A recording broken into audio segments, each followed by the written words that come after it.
Welcome to ID the Future, a podcast about intelligent design and evolution. Hello again. This is Tom Gilson, bringing you the concluding half of a powerful lecture given at the 2020 Dallas Conference on Science and Faith. Political scientist John West is the speaker, and the subject of his talk, Darwin's corrosive idea. We join him near the 19-minute mark of his talk. Ideas do have consequences. A second impact of Darwin's theory that has had on our view of human beings has been in the area of morality. In his book, The Descent of Man, Darwin depicted morality not as something permanent or transcendent, but simply as those behaviors and beliefs favored by natural selection because they promoted physical survival under a given set of circumstances. In the Darwinian view of ethics, morality radically changes over time based on changing conditions for physical survival. So if parental love promotes survival, then that becomes moral. But if selective infanticide promotes survival better in your situation, then that becomes moral. Darwin's reductionistic account of the development of morality leaves very little room for objectively preferring one society's morality over another. Because according to the Darwinian framework, every behavior that occurs regularly in at least some subpopulation is normal almost by definition. Moral and immoral behaviors develop for the same reason, to promote biological survival. For the most part, Darwin himself didn't press this relativistic analysis of morality to its logical conclusion, but he certainly laid the groundwork for others who came after. And again, it's had an impact on our culture. In the United States, some 55% of adults now believe that, quote, evolution shows that moral beliefs evolve over time based on their survival value in various times and places, unquote. Perhaps nowhere has a Darwinian view of ethics had more severe impact than in family life and human sexuality. It's not an accident that the thinker most responsible for the breakdown of traditional sexual ethics in our culture was a Harvard-trained evolutionary zoologist. His name was Alfred Kinsey. Adopting a thoroughly Darwinian approach to sexual morality, Kinsey argued that any sexual practice that could be found somewhere among mammals could be regarded, in his view, quote, as normal mammalian behavior, unquote, and then be regarded as all right. Today, many evolutionary psychologists have gone beyond mere sexual relativism and are actually affirmatively arguing against monogamy. They claim that we were bred by Darwinian evolution to have multiple sex partners, which means that we are programmed for promiscuity and infidelity. In their view, the very idea of faithful monogamous marriage contradicts our biology and therefore needs to be abandoned. One of the most prominent evolutionary psychologists to advocate this view is named Christopher Ryan. He is co-author of a 2012 New York Times bestseller, Sex at Dawn. In the words of Ryan, marriage in the West isn't doing very well because it's in direct confrontation with the evolved reality of our species. Ryan says he wants to save marriage by making it consistent with Darwinian biology. For him, that means redefining marriage to include partners, multiple partners at the same time. That's how he's going to save marriage. Ideas really do have consequences. A final impact of Darwin's theory has been the erosion of the idea that humans have a spiritual purpose. In the Judeo-Christian tradition, in the biblical tradition, humans have eternal souls and their lives serve a higher purpose because they were intentionally created by a loving God. But if Darwinism really proves that life is the product of a blind, unguided process, then God is either impotent or more likely does not exist. And if God does not exist, there is no higher spiritual purpose to human life. Indeed, there is no likelihood that human beings have eternal souls. It should come as no surprise, then, that according to a survey by researchers at Cornell University of leading scientists in the field of evolution, 87% deny the existence of God, and 88% disbelieve in life after death. The claim that science somehow disproves the existence of God, or the reality of the spiritual aspect of human life, can have tremendous consequences. In 2013, National Public Radio ran a story on why young people are abandoning faith in God. Among others, they interviewed one 20-something who said, "I don't believe in God, but I really want to." But looking right at the facts, evolution and science, they're saying, no, there is none. Even those who don't lose their faith in God because of Darwinian theory may give up their belief in an active and all-powerful God. Thus, it's increasingly popular among some Christian proponents of evolution to claim that because evolution is an unguided process, God himself doesn't guide it. Indeed, God may not even know how evolution will turn out. In this view, human life is no longer something specifically intended by God. Accordingly, Catholic priest George Coyne proclaims that not even God could know with certainty that human life would come to be. Not even God could know. And Christian biologist Ken Miller of Brown University, author of the popular book Finding Darwin's God, which was a favorite at the evangelical Christian university that I taught at for 12 years, Ken Miller argues that mankind's appearance on this planet was not preordained, that we are here as an afterthought, a minor detail, a happenstance in a history that might just as well have left us out. This is from a Christian biologist. And it's actually a popular view among many evangelical Christian scientists.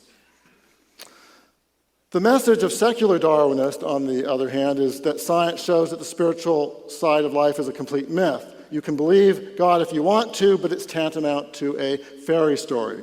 The consequences of this Darwinian worldview are bleak. But thankfully, the story doesn't end there, and that's the story of this conference. While Darwinism has eroded our culture's respect for human life, in recent decades, scientists and philosophers at the highest levels have started to question Darwinian orthodoxy. One of these scientists was my friend, the late Philip Skell. Dr. Skell was a renowned professor of chemistry at Penn State University and a member of the National Academy of Sciences. He spent much of the last decade of his life publicly raising questions about the evidence for Darwin's theory.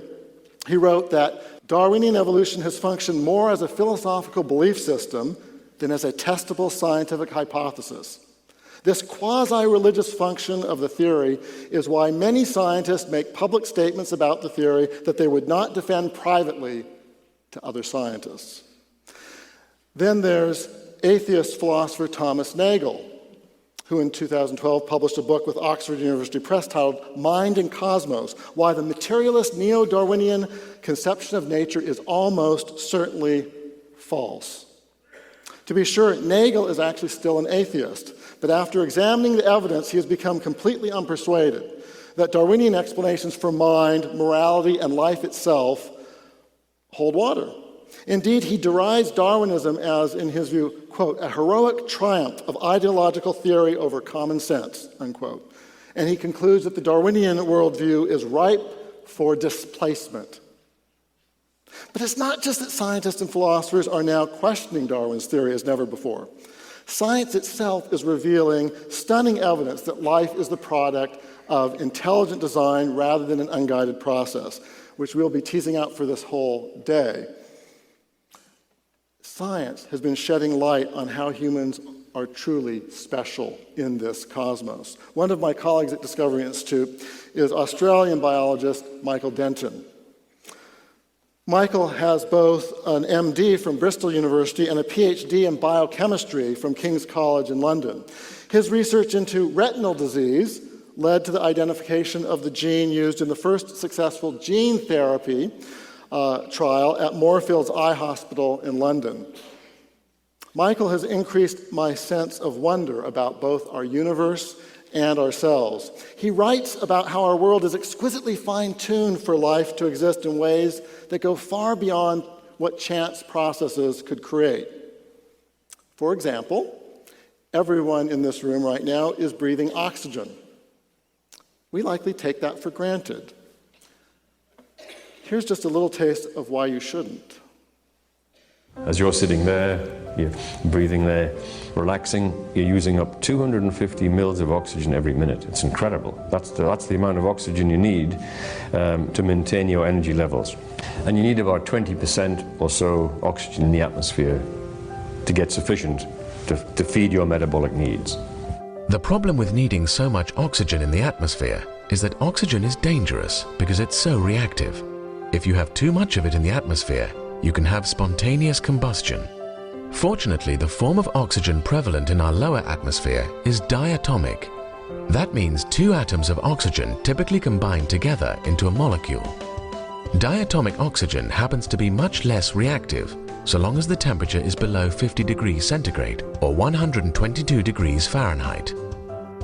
And this allows, in fact, quite a high level of oxygen in the atmosphere without spontaneous combustion. The properties of diatomic oxygen mean our atmosphere has just the right level of oxygen we need for living. Not too little and not too much. If you raise the level of oxygen much more than 20%, perhaps certainly more than 30%, you'd have raging spontaneous fires all over the place, okay? An equally serendipitous property of diatomic oxygen is that it does not absorb heat, which has helped prevent a massive increase in Earth's surface temperature that would wipe out life as we know it. If it had been a greenhouse gas, forget it, we wouldn't be sitting here. In fact, oxygen absorbs no incoming radiant heat because it's a diatomic molecule. So it goes on and on and on. There's one coincidence after another. One coincidence after another. But it's not just that nature is amazingly set up to make life possible and our lives possible. It's also that we human beings are unique and special and exceptional in numerous ways. Here are 5, some of which you may not have thought of. Our brains have intellectual powers, including mathematical reasoning, that far surpass the capabilities of other animals. The physical design of the human larynx enables us to utilize a much broader range of vowels and consonants than any other mammal, facilitating sophisticated verbal communication of complex ideas. The human hand is better adapted than any other known appendage for the intelligent manipulation of the physical environment. The human body and mind seem to be optimized in a variety of ways to make us the only animal who can harness the use of fire, which opened the doors to technology. Finally, humans live on a planet that seems optimized for scientific discovery. Our clear atmosphere and location in the galaxy enable many of the observations that have fueled modern science. Humans are not only equipped with a potential for self-reflection and scientific reasoning, they were placed on a planet that allows for that potential to be fulfilled. Far from being insignificant specks living on an insignificant planet, humans are truly a privileged species, inhabiting a home that seems to have been prepared for their benefit. In my view, discovering the fitness of the universe, the unique fitness of the universe for carbon-based life and beings like ourselves is one of the major discoveries of 20th century science and one of the major discoveries of all time in the area of design, religion, science, and all these sorts of things. The human form is something significant in the cosmic order, and that's a scientific finding. It's implicit in astrobiologists thinking about looking for carbon-based life somewhere else and looking for oxygen on a planet. The 20th century have shown that human form is not some irrelevance, not some freak of nature. It's deeply significant. For me, I can't think of any discovery that's going to come in the 21st century which could be more significant than this, actually. It's a very significant finding.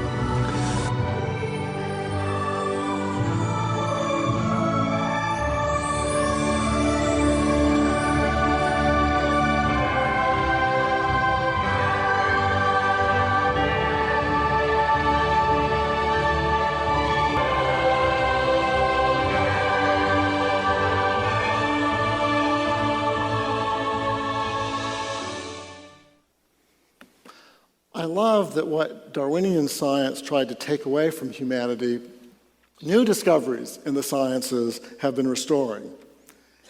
And when people encounter these discoveries for the first time, it can be life-changing. Every summer in Seattle, Discovery Institute brings together undergraduate and graduate students from all over the world. From Africa, from Asia, from North America, South America, Europe. They come to study the compelling evidence of design in nature. And each summer we see how the real evidence of nature, not the phony evidence offered by Darwinian ideology, the real evidence of nature can give a lifeline to those who have been told we're just the blind products of a blind process that did not have you or I in mind. One alumnus of our summer program is now a Fulbright scholar at one of America's leading research universities. He shared with us how he grew up loving science. And he was actually in another country that I won't name, but he grew up loving science until he started studying it at a university in his home country, where he was repeatedly told by his professors that the material universe is all there is, and that science shows, in his words, we are the results of purposeless accidents. Then he just happened on one of our videos online, featuring some of my colleagues. And then this young man said, and I'm quoting him, for the first time in my life, science does not mean materialism for me. And I started to see the signature of a designer. I hope today the same will be true for you. Thank you.